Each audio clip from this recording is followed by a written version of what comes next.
Kelly, could you give me a name and write it down, give it to me on a piece of paper?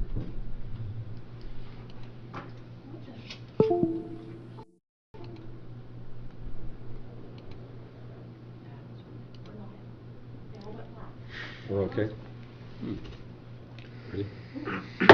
Call this meeting in order. All stand and face the flag for the Pledge of Allegiance.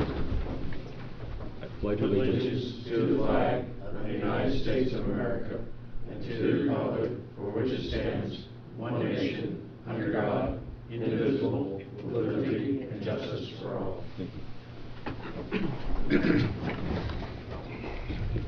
Roll call. Britton Luther. Present. R.J. Donovan. Here. Tim Yoakum's here.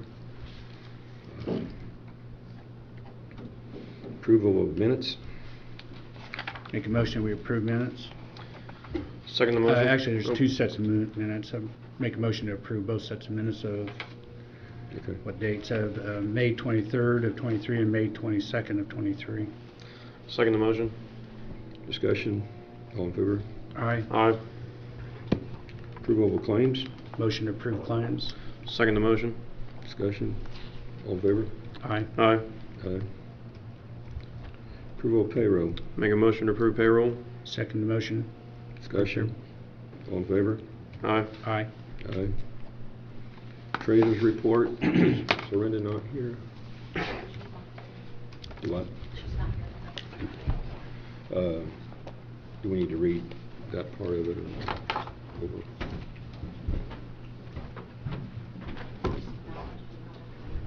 Okay. Treasurer report's here if anyone wants to read it on file. I would like for her to come on morning meetings if she could. That is her department. Public comment. We do have Eric here from the Soil and Water. You want to come up here and let you get out here real quick so you don't have to endure the rest of the meeting. Give an update on the program going on. Good morning. I didn't know if you wanted to be now or at the end. So Eric Scheidler, Soil and Water Conservation District, and we do have our annual well water testing event currently in full swing. We have kits available at our office at the Vermilion County Public Library building during office hours, and then after office hours I also keep some upstairs at the circulation desk in the library for residents who can't make it during regular office hours. The library is open until 6:30 in the evening, Monday through Thursday, and then 5:30 on Fridays, so they can pick up kits there if they can't make it in during regular hours. So kits are going out the door, and we'll have kits starting Monday at the fair. We'll have kits available in the evening at the fair as well, and then water collection day will be Wednesday the 14th, and you can bring those samples in during office hours, 9 to 3 on the 14th, or we'll be set up at the fair Wednesday night from 5 to 8 to collect those samples as well. You say they can get them there at the library now, or at the front desk? Yeah, circulation desk up at the library. Yep, Okay. I keep bottles up there, kits ready to go. So if I don't happen to be in the office for whatever reason, they can always go upstairs and get sample kits there. Okay. Do you have any flyers you could send me that we put out and put out on Facebook and even on our site? Yeah, I do. And I've been hitting Facebook really heavy with promotion, hitting all the community pages, the watch pages, those types of things, trying just to keep it in front of folks. But yeah, I'll send. You want me to send them to you or send them to Kylie? Send us to both of them. Okay. Okay. The other thing you might want to talk about, kind of like we've been talking about, more testing and what's your thoughts about investing in more well testing and making the program bigger and have a goal. Well, I mean, ultimately, I would love to see anybody who's on a private well testing yearly. I mean, that's just good maintenance for your home. I mean, you take care of your furnace, you take care of, other things. You need to take care of your well, and that's why we set up this program, is to give residents who are on a private well the opportunity to have their well tested once a year, just to make sure everything's okay. Because just because your water is clear and it may not smell funny doesn't necessarily mean that everything's okay. So you need to keep track of what's going on with that well. So that's why we provide this program. So yeah, I would love to expand it. I know you and I have talked about then looking at, metals testing for residents who are on municipal water. Right. But all of that comes with a cost. It's not cheap to do, so there would be some significant investment that would have to be made in order to provide those testing services. I know I've got some grant opportunities coming up that we can pursue to help offset that cost. And if the county can partner with that to help with the funding, I think we could make a really good case for getting some serious testing done on our water quality.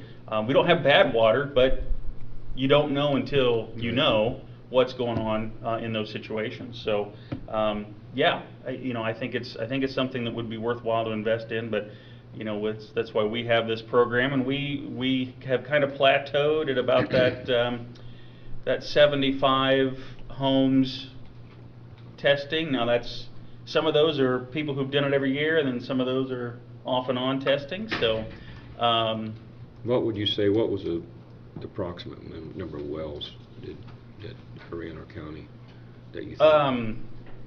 About 1,400-ish, somewhere in that neighborhood, our best guess. Because wells are not documented, we don't know necessarily. So we go off of rural parcels who probably are not being served by any type of municipal water, and that number's in the 1450 range. So we're probably maybe 5%. Yeah, well, overall, over the course of the program, we've tested a little over 200 wells, so we're at, I think it was 20%, something like that, that have at least been tested once in the last 10 years. So, but I would like to see, Well, when you talk about investing of money in a county, I mean, what better investment can you do as far as public health, things that could affect your kids? Oh, absolutely. I mean, it's just like... Absolutely. And I don't see where, if we come up with a plan, I really believe that the council, and I know the commissioners would support anything. I'm not speaking out of hand, am I? No. Anything to do with public health like that. Yeah.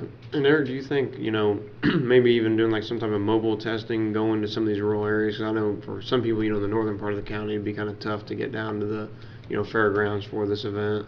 Yeah, to do more of a comprehensive and larger scale testing like we're talking about, we would have some logistics that would have to be worked out, and it may be doing multiple testing days, Yeah. and then doing a northern end, a middle, and a southern end kind of thing. So absolutely, because we use the Indiana State Department of Health as our testing facility. They graciously work with us and partner on this event, and so I don't want to inundate them with all of a sudden 1,500 samples all at one time. So yeah, logistically we would have to work out some sort of a system, but I mean, we would work that out if we got to that point. So well, the property owner would have to be the one mainly taking the sample, and then we turn them in. But the whole thing is doing a total evaluation, come up with a plan. Just figure out where we're going. But the other stuff, even on municipal water, I think a lot of people feel like everything's okay. And municipal water is great in our county. It's just the effects of what they have within their home is the concern. Yeah, especially the older homes that are still going to have your copper, your possible lead pipes, and things like that. There still could be some contamination, not the fault of the municipal companies by any means. No. It's just the condition of the home. And you don't know until you test, and a lot of people don't even think about testing, sources like that. So, I think we could offer them and then, give them some guidance on remediation if there was a problem. It doesn't mean there's going to be a problem, but if there is, we can offer guidance then on how to remediate those issues. Would you think we ought to get our health officer involved also in this, and maybe have some meetings with them to work on this? Or I welcome as many partners as want to join in on this. I think the health department is a natural fit, to work with us on this. Again, we use the Indiana State Department of Health as our testing facility. So yeah, but any partners that want to jump in on this, I would welcome any partners. So. Okay. Was this testing program just this week or the week of the fair? or does it extend all the rest of the year? So the free portion is just going on right now. So residents can pick up their kits at their convenience, and then our collection day is the 14th. That's the only time that it's free. Okay.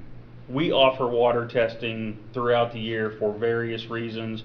I do a lot of water testing for refinancing, real estate transactions, and then I just, there are people who pop up in the middle of the year that just want to test their well. Those all come with a charge. We do charge for those, and it's simply to cover the cost of the testing and the shipping. Soil and Water does not make a penny off of it. We just, they just pay the testing fee and how much it is to ship. How much it, is so. that fee if they do it? To do our full gamut is $40, so that gets you bacteria, nitrates, and then the metals, and the metals includes copper, arsenic, and lead. And then because the bacteria has a 30-hour shelf life, we have to ship it overnight UPS. Right now that's running about an additional $40 to ship it overnight. So you've got about an $80 bill to do the full boat of testing, and that's what we're saving residents right now during this time is, we're saving them $80 because, we're letting them get it tested for free. There's no shipping costs because bright and early on Thursday morning I will be loaded up and headed to Indianapolis to drop all those samples off first thing in the morning. So Now, that's one of the questions I have, because on the well water you ain't got no chlorine in it. Now, the regular city or municipality stuff, you have 48 hours, I believe it is, to turn those in, because of chlorine, and they got neutralizations in those things. So the well, there's a time difference on those on wells. yeah, 30 hours. We have a 30-hour window. Okay. Yep. So when they bring them samples in, they got to be taken 30 hours before you deliver them up there, then, right? So on the kits, it states right on there, do not take your sample before 8 a.m. on collection day. Okay. And that gets us within that, Okay. because I will have the samples in Indianapolis at 8:15 a.m. when they open the doors at the lab to put them in there. So then the lab has basically 6 hours that they can process. And we've worked all that out. I mean, that's what they want to do. So, yeah, that gives them plenty of time to get at least the bacteria within that window. Okay. All the other samples, the nitrates and the metals, there's no time hold on that. I look forward to working on this. I really do. I think I do it's too. I do too. a great project, and it, we look where to spend money. Why not invest in a health? I mean, that's just a no-brainer, and I think everyone would support that. Yeah. So I'm looking forward to seeing something happen. So our grant, Clean Water Indiana grant, is the grant that I'm looking at this particular project for. Those applications are due September 1st, and we'll know in middle of October, whether or not we get funded on that. So whatever we do is probably going to be a 2024 initiative that will probably start this larger concept, is what I'm thinking, just to see about grant money and if we can offset some of that cost. So. Okay, so it'll probably be something next year. It'll probably be a year out before we. Yeah. Okay. Yeah. And that gives us time to work with testing facility, get the logistics down, as we talked about earlier, and figure out how we're going to upscale this and do it effectively, conveniently for the residents, but also something that the testing facility can also handle. You guys got any questions or comments? Okay. Appreciate you. the service you provide. No problem. Thank you. Thanks for coming. Public comment. We'll just go ahead and see if anybody else got any public comment while you're here.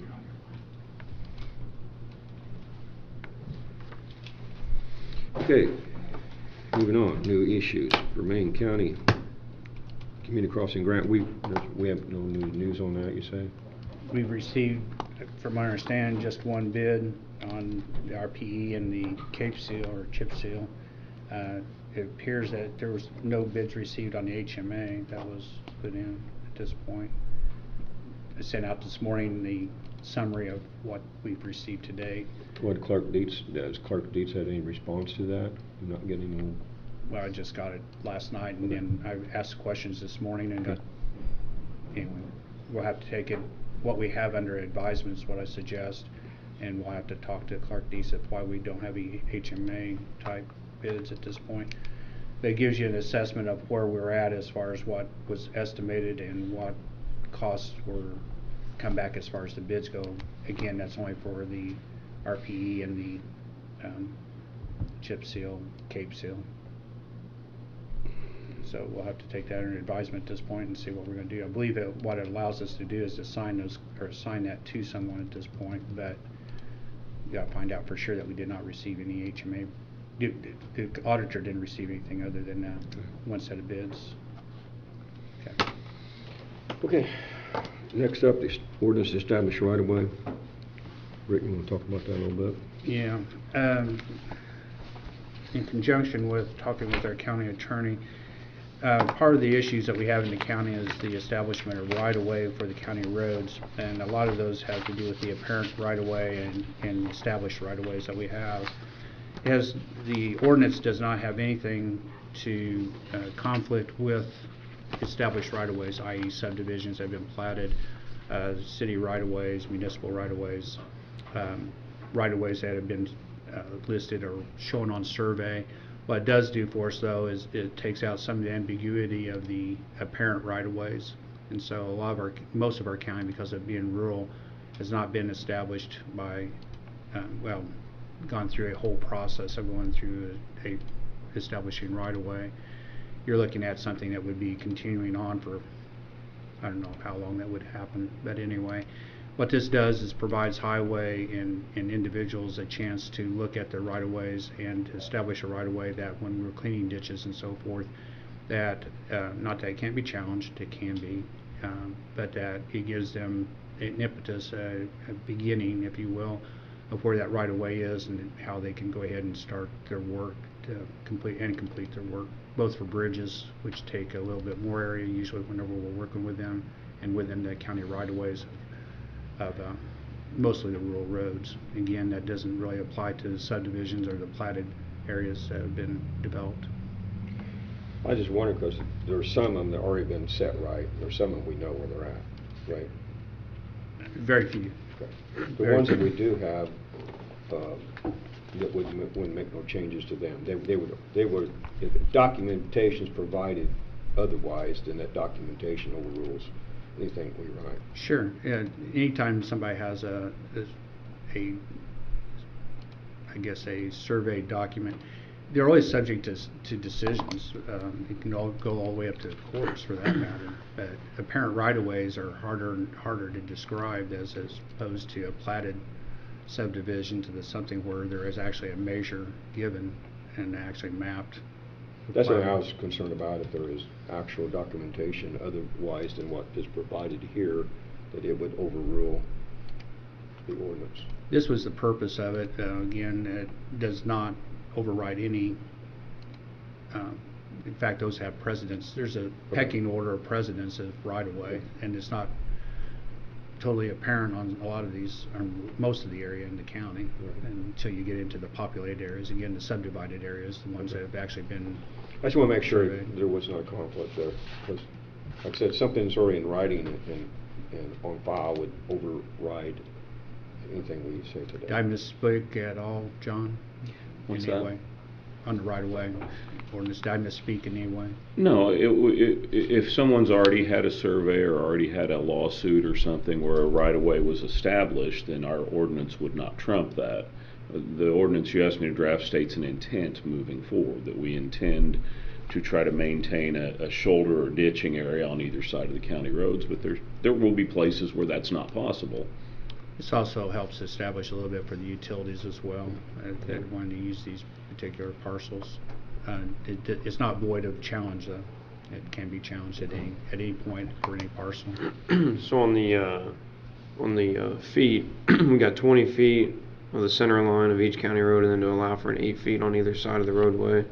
Was there any specific reason for those numbers, the 20 and the 8? I pulled them out of the air. I know nothing about road construction. You can change those. I didn't know if there was. I just pulled numbers Yeah. out there so you'd have a starting point. Yeah, I didn't know if we wanted to look at that on those numbers, because there may be some roads that it may be prudent that we may say, 25 is the better average across the board instead of 20.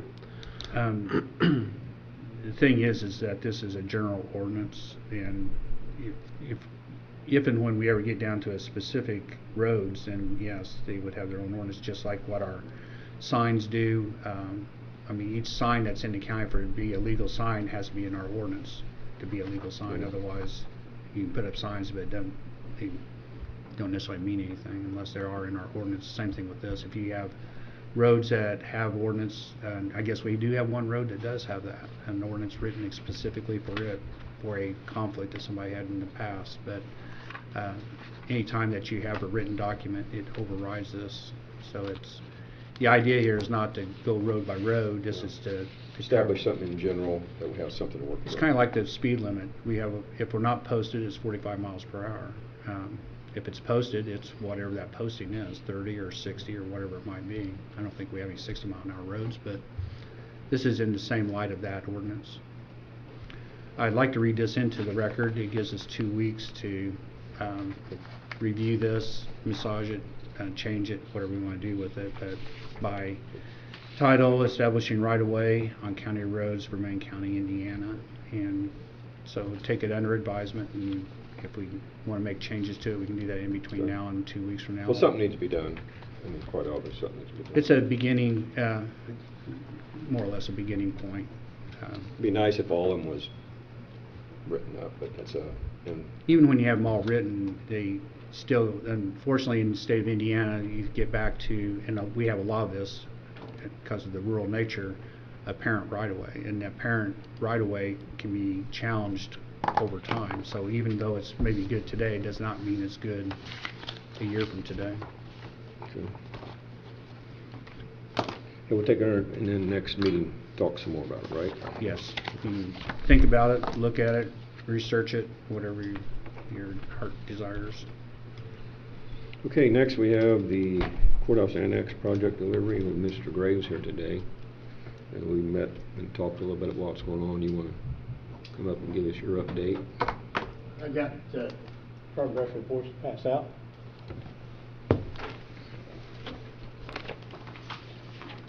Thank you.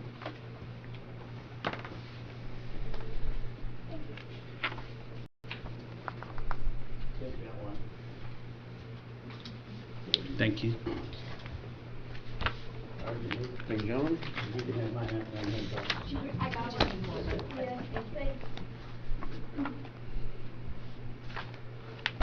We're still in demolition phase, basically, with the building. Several walls need to be removed. I'm working on getting quotes with carpenters, plumbers, roofing contractors. Haven't started any electrical. Trying to find a good plumber to give me a quote. But we're using, the plan right now is to use the county highway guys this time of year to get all the demolition done. Between me and them, we could probably finish all the demolition ourselves, and then we'll make sure that we have proper bids and proper liability and proper coverage for any contractor that does work with her. Explain what you found out about the inside line. We got a Oh, question the about plumbing sewer line? Sewer line. Yeah, since we have to move the one bathroom over to the, what's going to be the public defender's use bathroom would be on the, most on the east side of the building. It's kind of more in the center of the building, actually, but we got to put a bathroom in there. There was a big concern about being able to have proper drainage inside the building, because we weren't sure if we had depth of drainage to tie in inside the building. We have to go outside the building, which would have been much more expensive. So I pulled up the toilet in the bathroom that stays, even though it's not in the right place, and measured the depth of the drain pipe there. And at that point, it's 16.5 inches. We've got to go about 47 feet from the new bathroom to that bathroom with drainage, and as long as we can get a minimum of 1/8 of an inch per foot, we'll be fine. Which, you know, at 47 feet, that's plenty of. 60 inches is plenty of drop. So we'll be good inside. So that all the concrete cutting that need to be done to fix the drainage can be done inside the building. And then, we got a quote on radon, right, it was for 16? Yeah, you attached it with your progress sheet is a quote from SWAT Environmental to mitigate the radon in the building. Our radon test results were just over the threshold to need mitigation. And so I called SWAT and they came out and looked at what it would take to mitigate the radon in the building, and the quote's attached. It's not, I don't think it's a bad price. $1,800 bucks, it's not a bad price. One of the things that we was talking about, that building's been closed up, so that testing in there, out, you know, the movement of the air, I mean, it might not even. We might not even have to mitigate if it had been, you know, if the bank had been open and people were coming in and out and the doors were open and closing and you know, the air was circulating, we would have probably been below the threshold, but the test was done and documented, so we'll mitigate and document. Isn't radon supposed to be done with closed door situations? It might be. Closed doors, but not a confined area, not being open up for weeks and, you know, a long time. That's not normal operation of a building.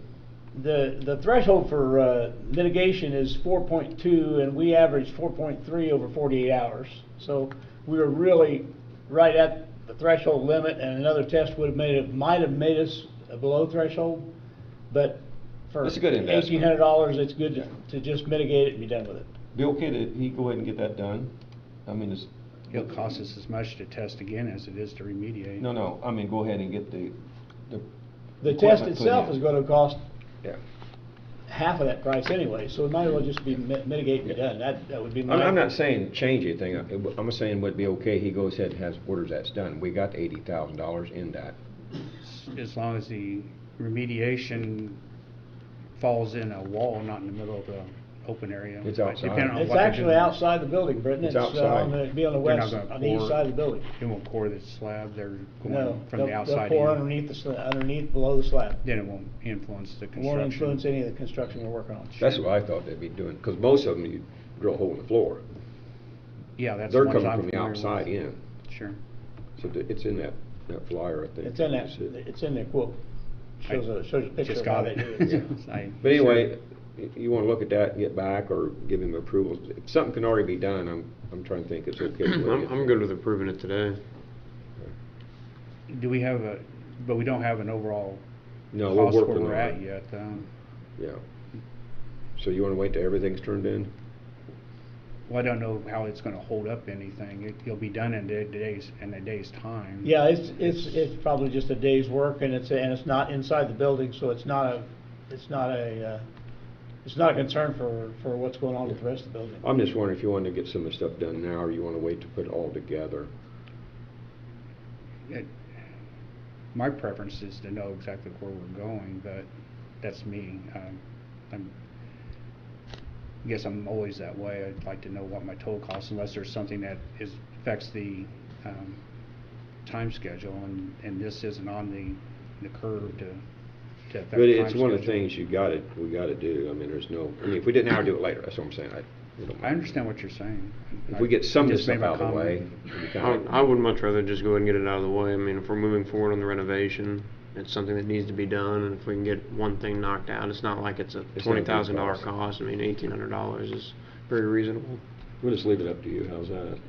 If you wanna do it now, I'm saying it could be done now, I think we're, I if think you got you're two gonna- commissioners I think in you're gonna put agreement, it so between that's Britton all and you you, need. Tim. go ahead and do it, and get it done. All right. You know, I mean, these are minor, it's gotta be done, the cost is there, and we're not getting around it, just get it done, get it over with, one thing. Okay. The other thing is, we went over today, and that north wall, east-west wall's gotta be moved. Them rooms are gonna be 9 feet on this point here, I didn't know if you knew that or not. Yeah, Okay. you're talking about the. The east-west wall. when The you come east-west in. wall, it's 17 feet out from the Yeah, that was Okay. supposed to be. north moved. side. That 'Cause wall's gotta be moved. The offset is on the other room is humongous, the big conference room is really, really good size. I think we made one change to that, but yes, that one corner comes out of there, and whether you take the old wall out that has the window in it or not is up is up to the contractor or what. Well, I'm gonna remove, it's a double pane window. I'm gonna remove one pane and leave the other pane. I think that was That was wishes your of the public option. defender, so.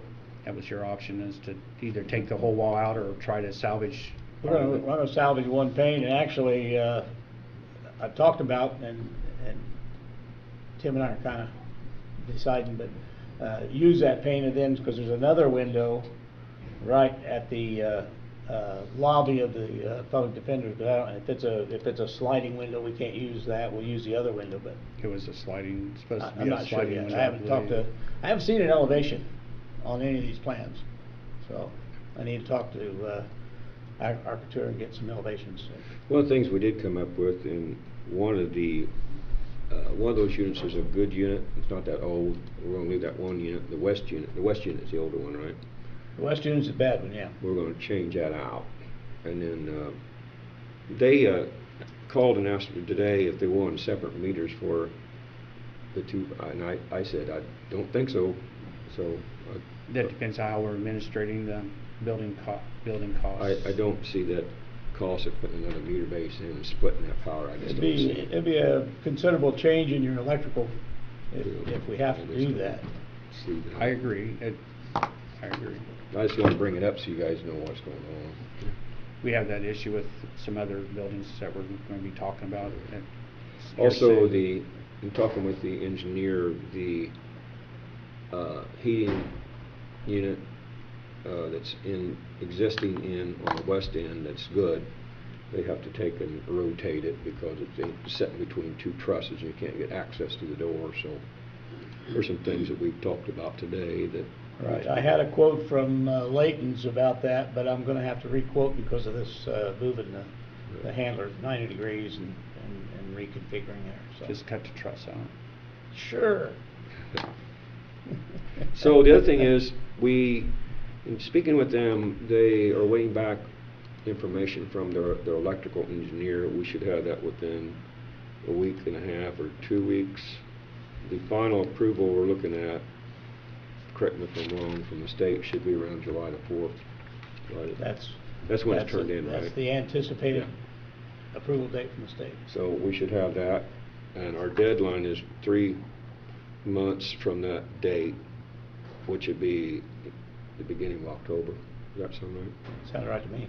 That's where our projection's going.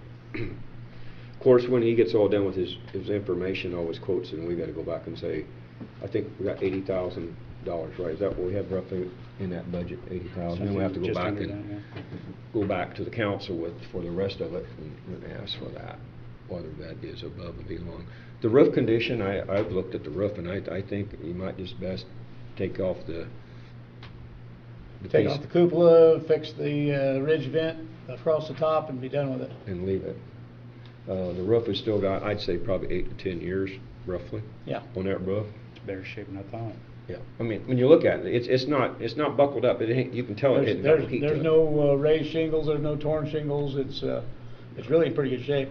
Okay. So if that's something we can just move on, I think it would save money here, get more life expectancy out of it, and then There's no reason to replace something that's still got a Yeah. 8-10 year life. the outside's good. I mean, the brick's good. Yeah. I mean, it's really a very well-constructed building. So I think we made a good investment on that. What else do we need to go over that? I'm gonna have to purchase some lumber and seal up the back of the building as of this morning. Yeah, The drive-out is gone. They took it out today. The drive-out Somebody window stole is it. gone. Huh? Somebody stole it? Yeah. I wish.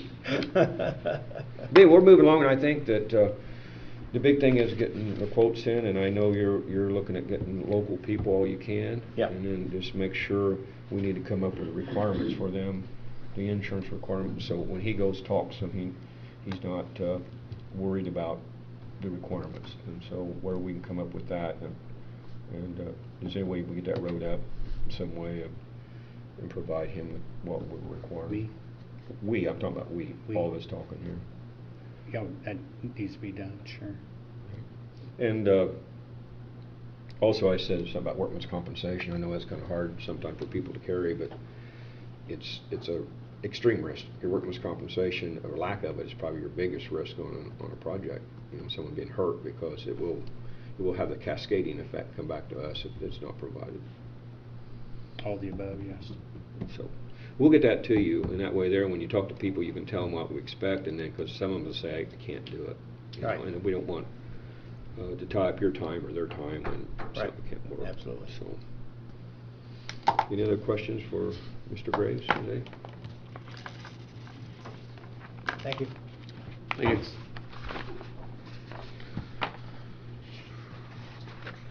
Well, it's a good investment. This building is a good investment, and it will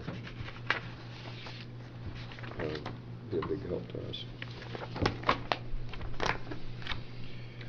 Okay, status of county properties and their classifications.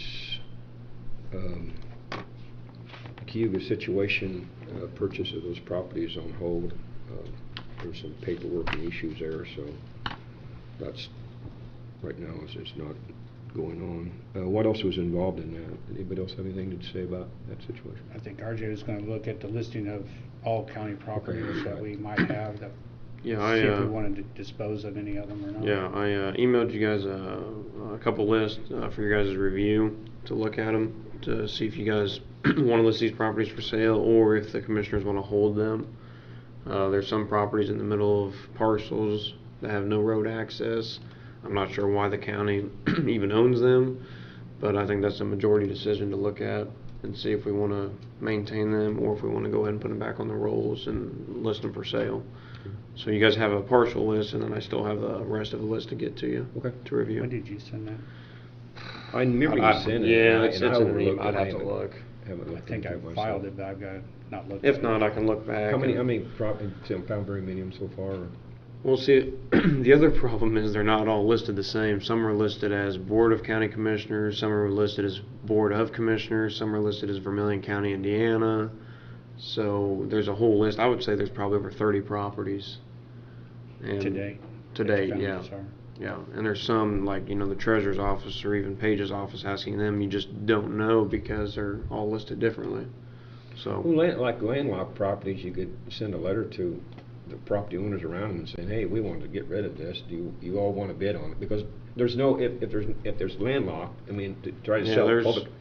yeah, there's a couple down south, down by like St. Bernice, that are just in the middle of, I mean, it's not even a half acre, it's just a little, I don't know why it was deeded, yep.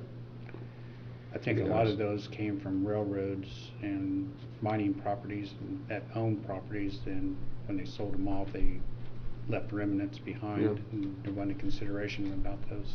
Yeah, but if the adjacent landowners want to buy them and then get them back on the tax rolls, that would be good. We have certain things we have to do, John, right? There's that ordinance, if it's worth more than $1,000, you have to cooperate with the council on it. If they're worth less, then you do not need to. When you That's an say, ordinance, not statute. It's a statute, sorry, my bad. but when you say that the value is assessed by assessor's office, or how, I mean, you come I mean, up you with could value? go by the assessed value. Assessed Yeah, value. it doesn't say specifically how to value it, but you could go by the assessed value as a guideline. It's just county council approval, right? There's Mhm. no, anything else we have to do? No. That shouldn't be a problem. I wouldn't think that it would be. I think it'd be an excellent thing, RJ, get them out there. I think, I think so, because I mean, there's gonna be some that maybe we want to keep. There's a few properties that that are right next to some rivers that I think would make some good, you know, entrances for boat ramps, and so there's a couple that I've identified that I think the county should keep, but there's several that I think we should probably let go that I don't think there's any use to the county in any way. So, but I can review those and make sure you guys get the full updated list. And that's also just an advertisement, John? Pardon me? Is an advertisement on these properties? I mean, you to probably put should. them up I for don't sale? think it's a hard and fast rule, but you probably should to try to get the best price out of them. Mainly if you notify the people on property that can't have access to it, the only ones valued to it is someone. People that live right adjacent, next yeah. to it, yeah. Well, it is, I mean, someone could buy it. What type of costs will we incur on disposing of these properties?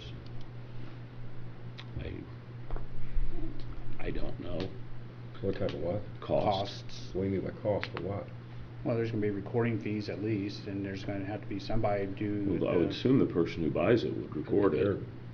And then there's I don't know if we have to survey them or not.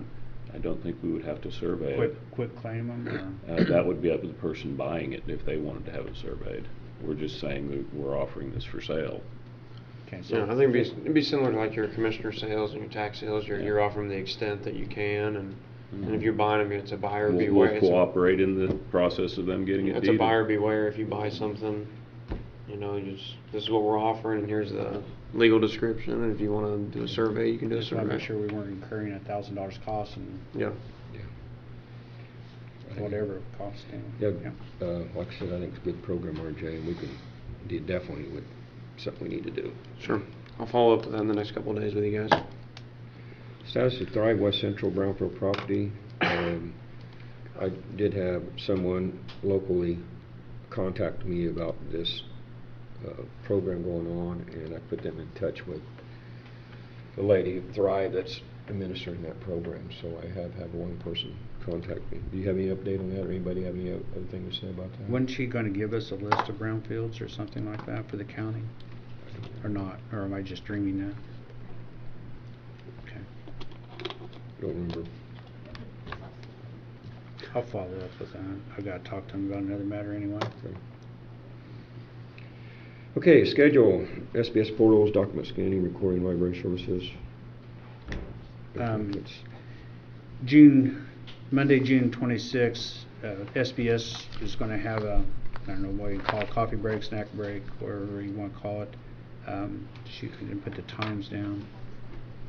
I think it was, I don't remember the times. I'll have to get back with you, but on June 26th, they're going to be here in each of the offices and departments that would be interested in the recording and copying and filing of this library services, if you will, have an opportunity to meet with them and to go over your specific issues that you may have for your department, whether it's confidentiality or how to handle documents, what the cost might be, and what type of services can be provided.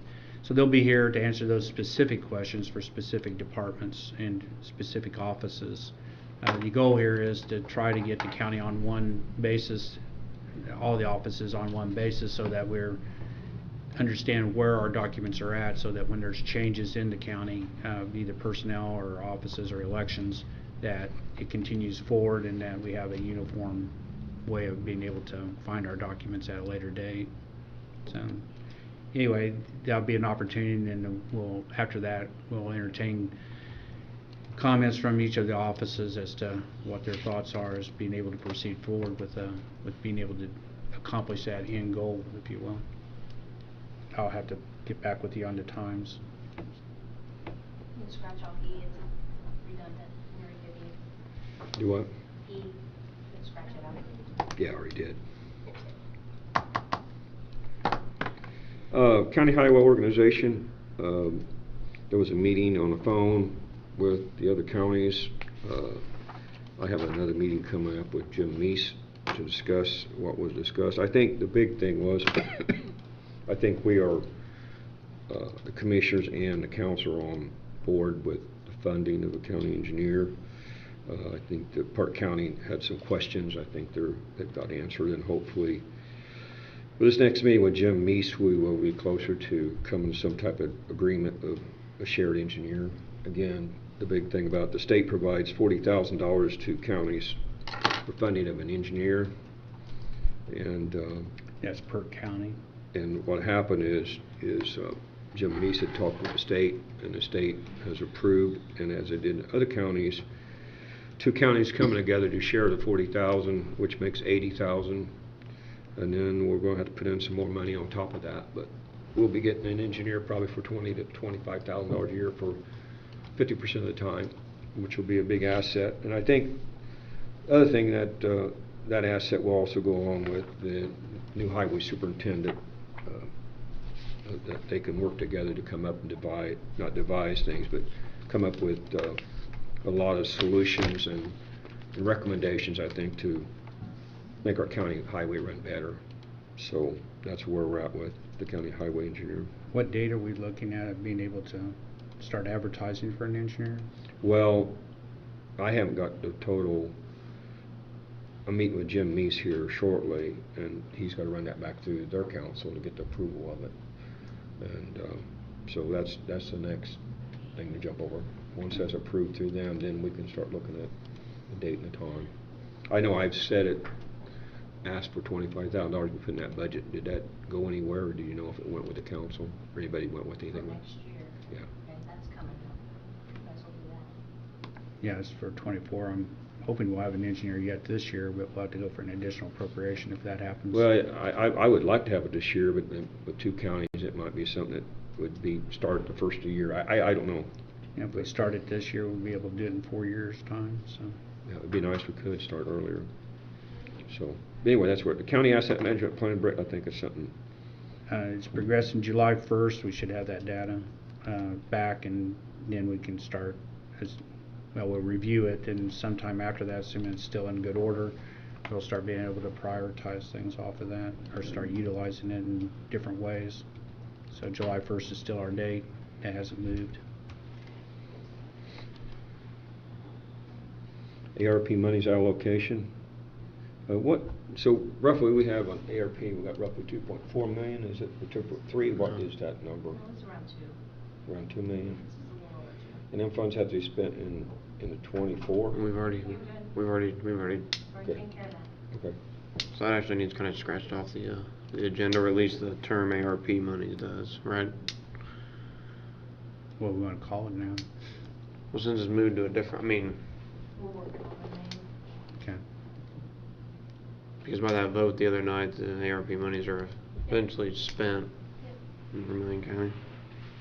But that money is still there for us to Correct. say we want it and we got use for it. Yeah, the council, they agreed, the current council agreed to set aside the exact amount in a fund name to be determined. I know it's not on this particular line item, but do you know anything more about the Ready grant? No, I sent a text yesterday to Greg Good. I haven't heard back from him. I'm probably going to get over to Doug. Doug's not here today, is he? I would like to see someone from the Rise or Doug somewhere here on these morning meetings. But I have not heard back from Greg Good. And so I'm going to get hold of Doug Hess, see if he can't get hold of him for me. But we have the stuff ready to go on the new ambulance facility.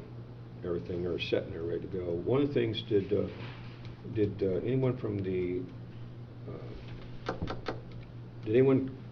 did you see the question we had back as far as the elevation of that lot? Did you do any research on it or hear anything about that? You need to look at the elevation of the lot as far as from the surrounding area. Yeah, I've never gotten anything from them. I think Britton or you mentioned to me that Yeah, you thought Britton, it was I- the lowest spot and it would have to be raised. But Well, I'm just saying, I think that someone, I'd like to see, would you agree, something that needs to be brought out and checked there as far as elevation wise and the surrounding drainage of the area. If that's, I mean, we don't want to put it someplace where we have that.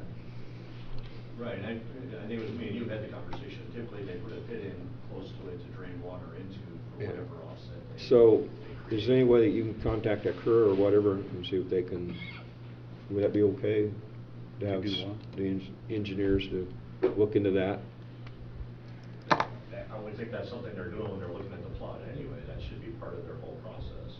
Okay. It should be part of the architectural, Yeah. what they're doing. I mean, I was Yeah. thinking about sending them an email. I haven't heard anything from her in like 3 weeks, so I thought I was Yeah. sending an Well- email and say, hey, did I miss anything? You guys got anything for me? I just like, in my opinion, I'd like to have clarification on that. You know, is that the site plan with the drainage around it, is it? I don't think they have a site plan per se, do they? Just have a Yeah. plan view of the. They sent out that quick elevation drawing, which just basically shows the building and how it would look, but that's the only thing I've seen. The last email they sent was they were gonna get down to the nitty-gritty now and start doing drawings. The only thing good about that area is, that's all sand and gravel. You go down 6 or 8 inches and it just goes down, but still I'd like to know. Well, they're gonna have to excavate a lot to build that, so that'll cover back to play, right? Okay. I can send them an email, just, I'll put you guys on it. And just Yeah, I would suggest like to see if they come know back. about that.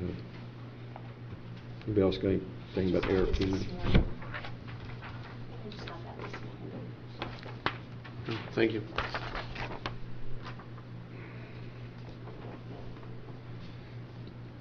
Okay, we're there at the paper, right? ES contract funding expires in August of '23. This is, okay, so Before we this- get off ARP money, when are we gonna meet at some point and decide what we wanna do with those monies, or? Well, I think we've even made a public comment about where to spend it, and we haven't been getting any, I mean, of course, we got something from the Sheriff's Department about a quad and things like that, but if people want things happening in this county, they need to be making suggestions and coming to us for that. You know, we can always spend, always on our roads and our streets and our bridges, you know, if we need to, but. Well, I think it is kinda up to us, that's what we're elected to do, is make these type of decisions. I mean, it's Right. fine for somebody to say something, but ultimately, we're supposed to make these decisions for the betterment of the county, for the use of the money, so. I'd like to see us move forward as to what our goals are. We got more or less 2 million left in that fund. We need to decide, we keep spending that money, talking wise anyway, but we spent more money than what we have in talking than we have. So I'd like to see us actually prioritize and start moving that money toward that goal, or moving the goal to get to that point that we can actually affect that. And you can build that into the budget, once we get that new fund number, we can build a budget Mhm. on that fund number, and we can. But we're still way out there, I think, or at least I feel like we're out there, that we don't have a direction. We have a shotgun approach at this so far, what could be spent on, but we don't. Again, that funding is more than what we have. Like right now, I think I made a suggestion ahead of time on this project with this ambulance facility. And I've been told the council, I said, I want $250,000 set aside, that's what I'm looking at, and the ARP money could take care of that for that ambulance facility. The big thing about this is we've done all the work, we've set it all up, we have it ready, you know, and pending grant funding. If we get the grant funding and we want the 250, and I think all this $2 million, I've tried to say it several times, people bring us a project and let us be the seed money in your project. You know what I mean? They come up with a project and we're putting like 25% out, and they're getting 75% funding.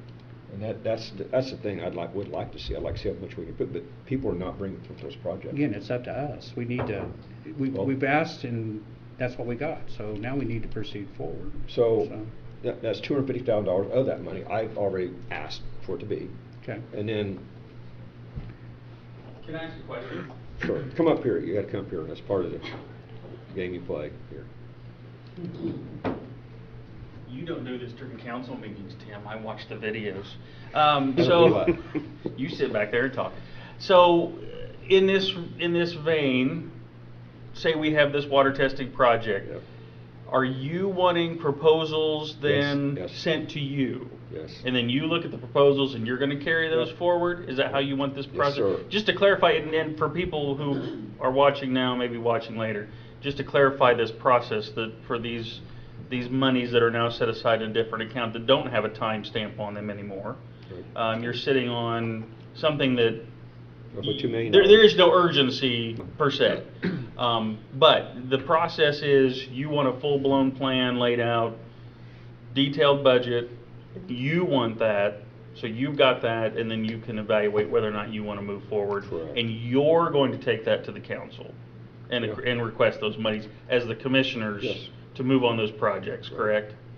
I don't know that it needs to be a full-blown proposal. If you come in with something that doesn't look like at least you have 2 of the 3 commissioners in agreement with, then it's probably not gonna go forward. So I think a brief on it, what you're First. proposing might be best, as opposed to putting all that effort into something that nobody's gonna agree with. Well, Go Tim, are we forward. just, I think as a group of commissioners, I'm not sure that we've sent anything out to like, organizations or even groups in the county. I know I've asked, on Facebook and individual stuff like that. But is it something we want to send out to everyone, say the Board of Commissioners are looking for proposals?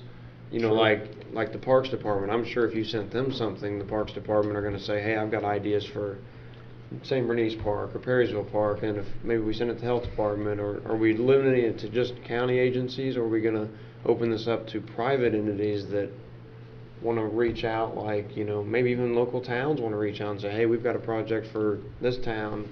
Because I think if that's your idea of proposals, we got to decide, are we limiting it just to county agencies, or do we want to open it up to nonprofits and other groups in the county that you look at, like, you know, your American Legions, your other, you know, places that raise money?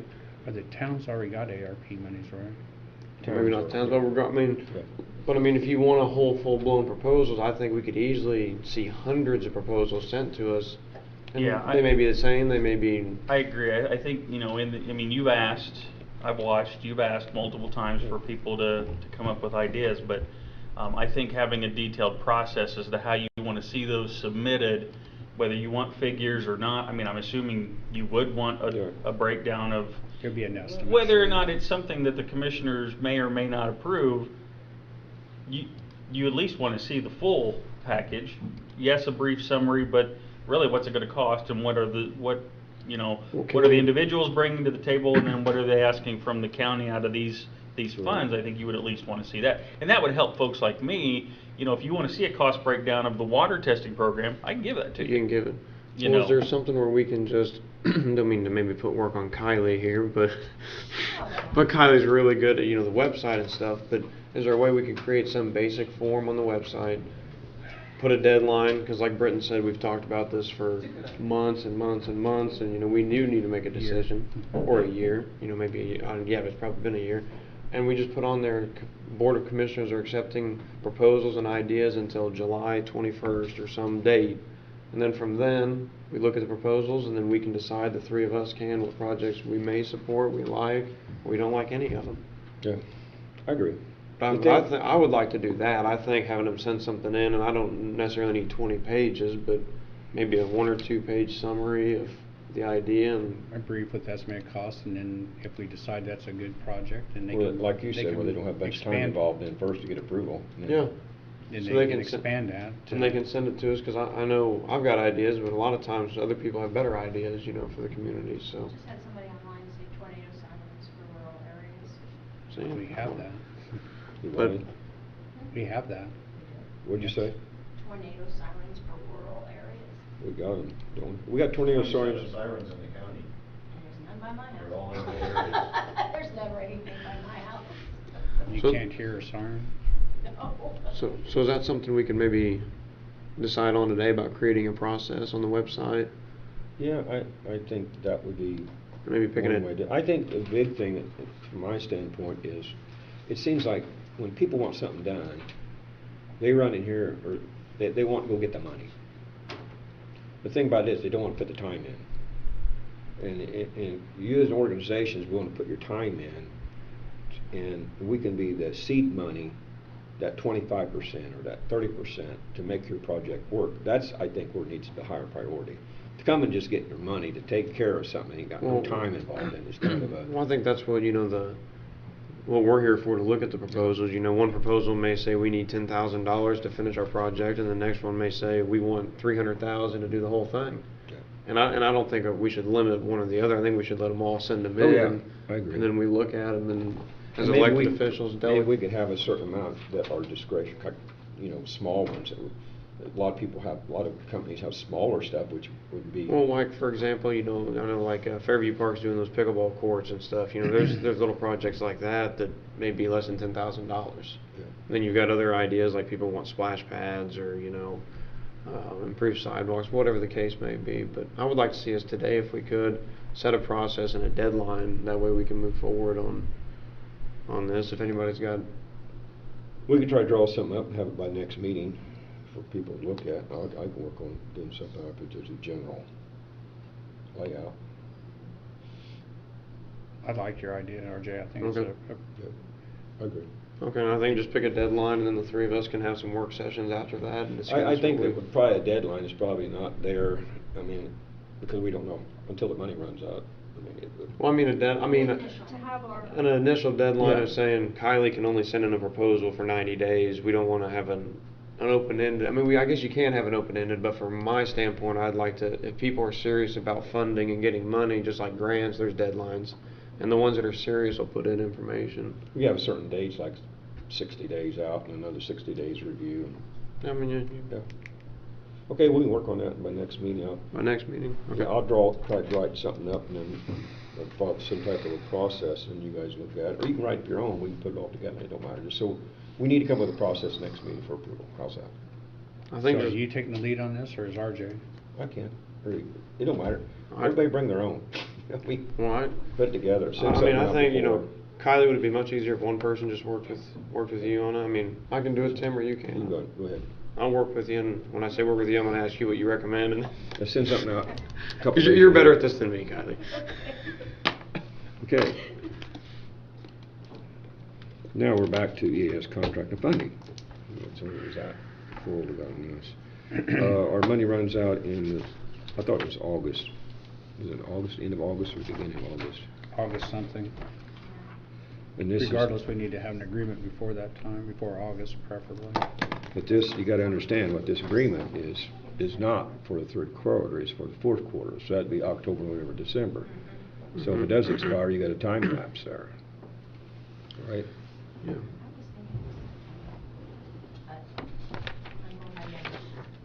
Well, we need to find that out, because I don't think we got a time lapse. So they're saying $60,000 to, To get you through for the rest of the year. Yep. what was the total on that roughly that they, I don't mean to hit you, don't worry about it. Here You it can is, figure they out. say right below it, this is an extension of the agreement signed for January 1st through September 30th, It covers all county offices. so it is Yeah, longer. but the question I had was, how much was, It was around 160, I think. it's around 160 for 3 quarters. I believe that's what we had So- allocated because it was, we were doing something different with the 160, but it ended up being, Right, because the jail. we had That's jail, roughly- jail went on there, Yeah. jail was- It's Yeah. somewhere close to the average in what they're doing per quarter anyway. Yep. And I think we're meeting with them to see what we can do for, you know, the budget and meeting with some council members, but the bottom line is the council wanted to slash that budget, but they don't understand that these offices and everything has to be maintained, and IT is expensive. I mean, there just isn't really any other way around it. They wanted an IT person, but you can't hire that and cut the entire EAS budget, or anybody for that matter. But that being said, when IT, Thursday night, the IT's having their first meeting, if you guys wanna go to it or not. I told them Lexington had their first meeting, it's gonna be Jerry's Restaurant, I think 7 o'clock Thursday night in Clinton. We do have some issues that we need to start talking about, and is this IT situation something that we need to let them start looking at? Because we've talked about the money of having someone here take care of the IT versus contracting it out. So is this something that they want questions, they want suggestions from us today or by Thursday night at last meeting, but of what you want them to address and some of the issues that they have, that we have, that they need to start looking at. One of the things I did talk to them about, and it's going to be addressed, is the emails with the people in office. And we had a problem here a while back that when someone leaves the office, it seems like they take their email with them and things don't continue on. And so that's one of the questions that they will in email transactions, send it to me, and then someone thought I hacked into the county email, was going to turn me into the state for email violation. All I always do is answer an email, but whatever. I've seen, and I think So- and I think some counties, Tim, I think an easy fix for that, which maybe the auditor at Vermilion County, or it's Commissioner 2, Commissioner 1, Commissioner 3, so then when I leave office, my email, they just change. if I may, that's something that we need to be addressing with the IT committee, but we're kind of pushing our time Yeah. limits now, and really that's a question that's Yeah, for them. not here, Hourglass up. or not a discussion. We haven't got no sand in it, but. But I'm We're out of saying, time. Yeah. I've asked twice for you guys to give me questions for the IT people. And that's what I'm saying again, we're having a meeting Thursday night. If you have questions, please submit them to me, and I'll give them to you, and you're all welcome to come to that meeting too. I'm Okay. just letting you know. Where is it? Where's the meeting? Jerry's Restaurant, What time? 7 o'clock, I believe. I'm glad to see having this IT committee is very valuable to our county. So with this, no reason why I brought it up, because we're talking about the IT. So what we're gonna do with this recommendation here, we're gonna bring it up for a vote next, to see if we push it to the council. It sounds like it's within the range of. Why don't you give it to IT committee, there's your first Okay. thing, and let Thank them you for give us giving me a a recommendation. suggestion there on Thursday. They will be addressing the thing about the email. There's other issues that came up in the past about the email situation here in the courthouse, and some accusations been made that were improper and wrong. And so we're going to be getting to the bottom of that situation here very shortly. So I will be talking with them. Board of Health. Been looking at I finally got the costs, I got all the costs together yesterday, and I still need a write-up on it, and I'll be sending that out either later today, but more likely tomorrow. Giving the total, what we're looking at is moving the Board of Health, the coroner, who has no office currently, and the ambulance service occupying the Union Hospital Annex, or I'll call it an annex, they call it something else. I've got that breakdown of what the costs are and what for each entity, and what the recommendations are going forward. Ends up being less cost to the county as far as those services go. The cost that makes it a little bit more is that moving the Board of Health to the facility, and some of the computer network things will end up costing more than what the savings are for 1 year anyway. But in a 2 or 3 year period, they'll more than pay for itself at that point. But anyway, I'll present that to you, and we can discuss it probably at the next meeting in earnest. We're looking, Board of Health does not want to move until September 1st. We were looking at trying to do it July 1st, but because of the immunizations that they do and things with school coming on and having to move into in between times, networks, materials, office, it was maybe too cumbersome for them to do that. So anyway, we're looking at September 1st. I talked to Stephanie Laws on the way up today. The agreement is supposed to be in our hands by the end of this week, so we'll have to see what that is. That's another milestone too. We'll need to review that agreement. It's not the same agreement. It won't be the same agreement that they had before, so I don't know what they're putting into it or adding to it or taking away from it for that matter. So those are the two milestones, and both of those should happen this week. That's a good project. Next, moving on to 2024 budget. We rescheduled a date on that, didn't we? When is it? 15th. The first meeting's moved to the 15th, and then hopefully our final, after everybody says what they've got, a final be, what date was that? 21st, okay. It's 15th and 21st. Okay. DocuSign. Any update on the DocuSign? We're ready to go. We used it yesterday for the first time. Nice. When are we going to have the training for the offices or anybody who wants to participate? I had a meeting yesterday, and I can get a hold of them whenever, set up a date, and do it. Okay, we need to get the idea, at least my idea is that we're going to include the whole county in this, at least the offices, but we need to also think about the parameters of using it, that if not sending out for bubble gum or something like that, so, or ordering from Grubhub or whatever that might be. So I can see it being done. Anyway, have you started thinking about what limitations we might have on the use of it, or Not really, not in your depends on last what hour? everyone- I don't have an idea of what everyone would want needed for. Okay, So, sure. once I get that, then I may be able to Okay. see the parameters. Okay, moving on. Announcements, Tribal in Vietnam Memorial Wall, June the 9th, 11th, 9 a.m. to 9 p.m. Location, International Paper Family Park, 4840 County Road South, 360 Hillsdale, Indiana. Appreciate everyone who can come to that, promote it. I'll be working on Saturday, June the 9th, and my brother's going to be there. He's a Vietnam veteran, so I feel very honored to do that in his honor. Anybody got any comments about that program? Or I think they've got the signs reserved, right, from the highway department to be put up. They're already showing it. Okay. Roy did the soil and water and the kits. We done covered that. The Burlett's Bridge meeting is June the 15th, 2023 at South Vermillion Auditorium, 5:30 p.m. to 7 p.m. There's also going to be a press release coming out in the next couple of days for the media in regard to our county involvement with that program. I will say we've been successful and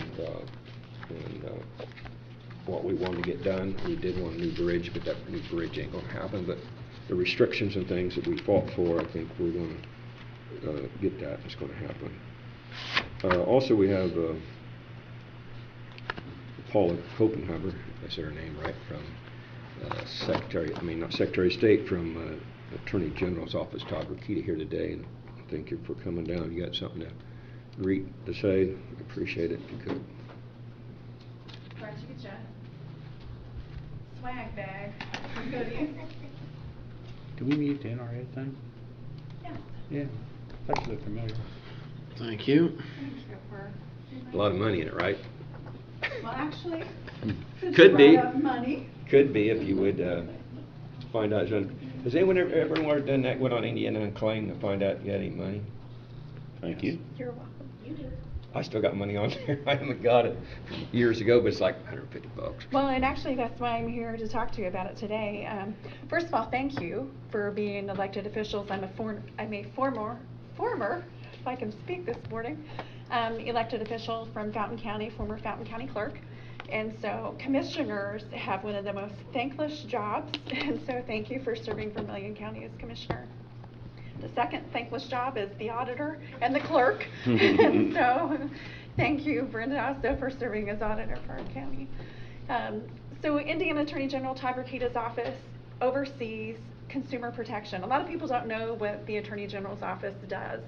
And one of the main things that they do is oversees consumer protection. So like if you have a complaint in regards to a business or something like that, you file the complaint with the Attorney General's office.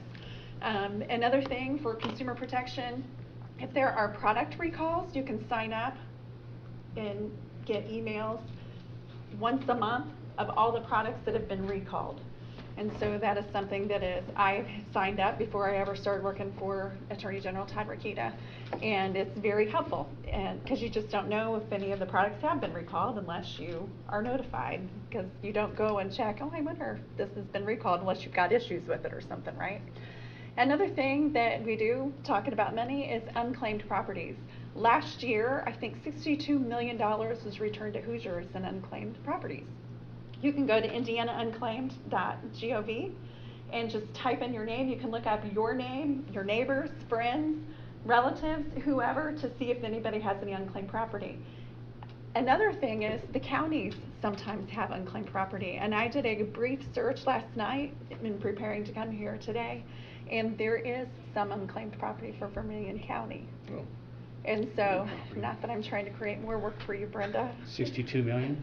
No, actually, it shows the amount. If it's over $100, it'll just say $100 more. And there was one on there for one of the offices for over $100. So you might want to check out Indiana Unclaimed, right? When you go to claim that, it only allows you to reclaim it as a person, not as a county office. No. So I would have to have a check mailed to me, which then, how does the state know that I'm that actually in that office? It's just a mess, so every time I look at it, because it's $50, $60. Yeah. So, and that would be, like, I will get your information, and I will get you in contact with somebody to get you the correct information so that you can claim it. Because the process used to be a little bit more complicated, but it's been simplified. And I know even as Fountain County clerk, I didn't do my job by going through the process. I know we had some at the time, but I think it was also the auditor. It was brought to their attention during a conference one year, I think, and so my auditor brought it to me, and it sat on the back burner, and the back burner, and the back burner for elections and everything else that we had going on. And so, but I do know that the process is easier, and some counties have gone on there, and they were able to claim it.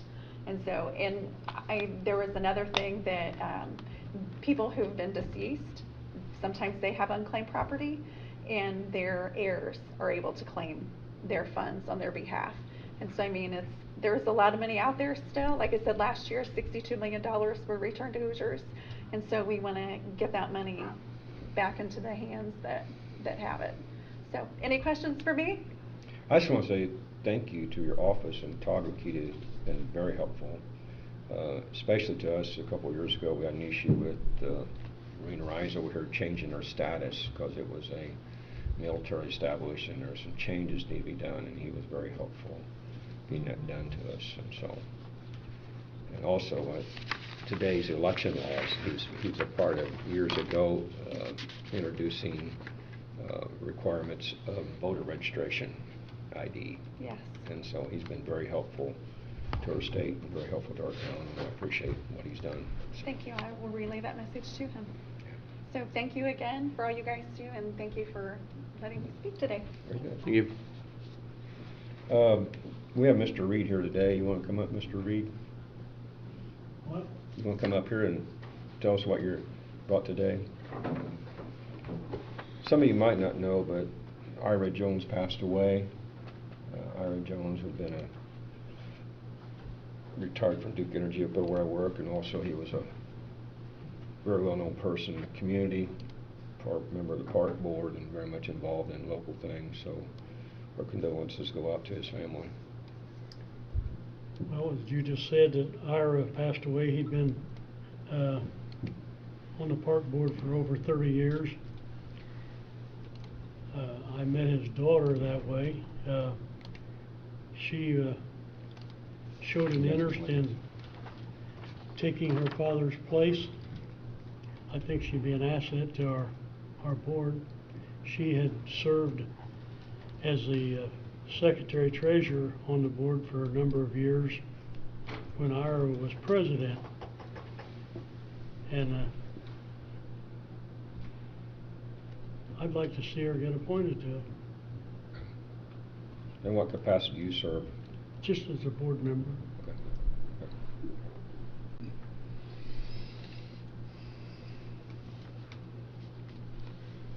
We can take that under advisement and make a decision by next meeting, or that'd be okay? Just my personal opinion, I don't have any objection appointing Shelley Smith today. Normally a lot of these boards, no one shows any interest in it at all.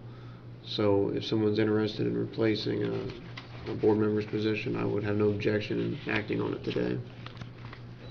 Is there any issue with that? Not that I can think of. I mean, I Since know it went on personally our known the agenda, I family think for it'd be years. appropriate to take it up next meeting, though. You want to do it next meeting? I would.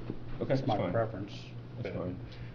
I don't think it's going to hold up any process that you have by 2 weeks to make a decision, but if, I